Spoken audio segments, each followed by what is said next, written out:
রাত নামলে চারপাশে নেমে আসে অদ্ভুত নীরবতা। উঁচু ভিটির উপর দাঁড়িয়ে থাকা ৩ গম্বুজ যেন ইতিহাসের নীরব প্রহরী। লক্ষ্মীপুরের রায়পুরে অবস্থিত এই প্রাচীন স্থাপনাটি পরিচিত জিনের মসজিদ নামে।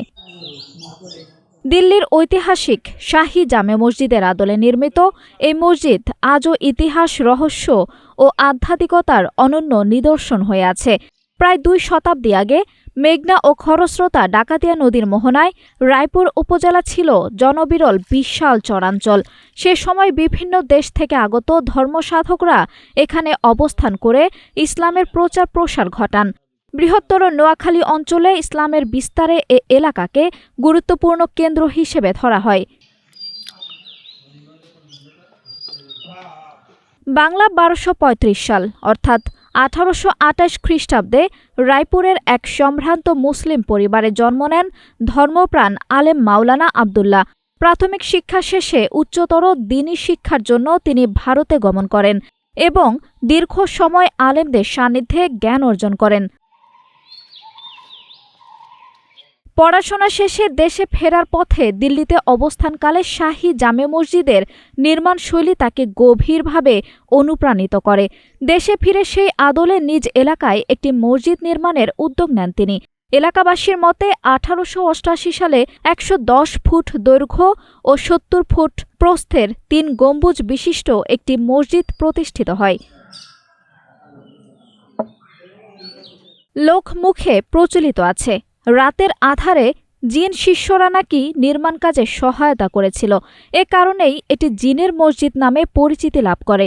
ভূমি থেকে প্রায় ১৫ ফুট উঁচু ভিটির উপর নির্মিত মসজিদে উঠতে হয় ১৩ ধাপ সিঁড়ি বেয়ে। দেয়ালের পুরুত্ব প্রায় ৮ ফুট। নিচে প্রায় ২০ ফুট গভীরে ৩ কক্ষ বিশিষ্ট একটি গোপন এবাদতখানা রয়েছে, যেখানে নির্জনে এবাদত করতেন মাওলানা আবদুল্লাহ। সামনের জরাজীর্ণ মিনারের উচ্চতা প্রায় ২৫ ফুট। রায়পুর পৌর শহরের পীর ফয়েজুল্লাহ সড়কের দক্ষিণ পাশে অবস্থিত এই স্থাপনাটি স্থানীয়ভাবে মৌলভী আবদুল্লাহ সাহেবের মসজিদ নামেও পরিচিত। তবে শিলালিপি অনুযায়ী এর প্রকৃত নাম মসজিদি জামে আবদুল্লাহ।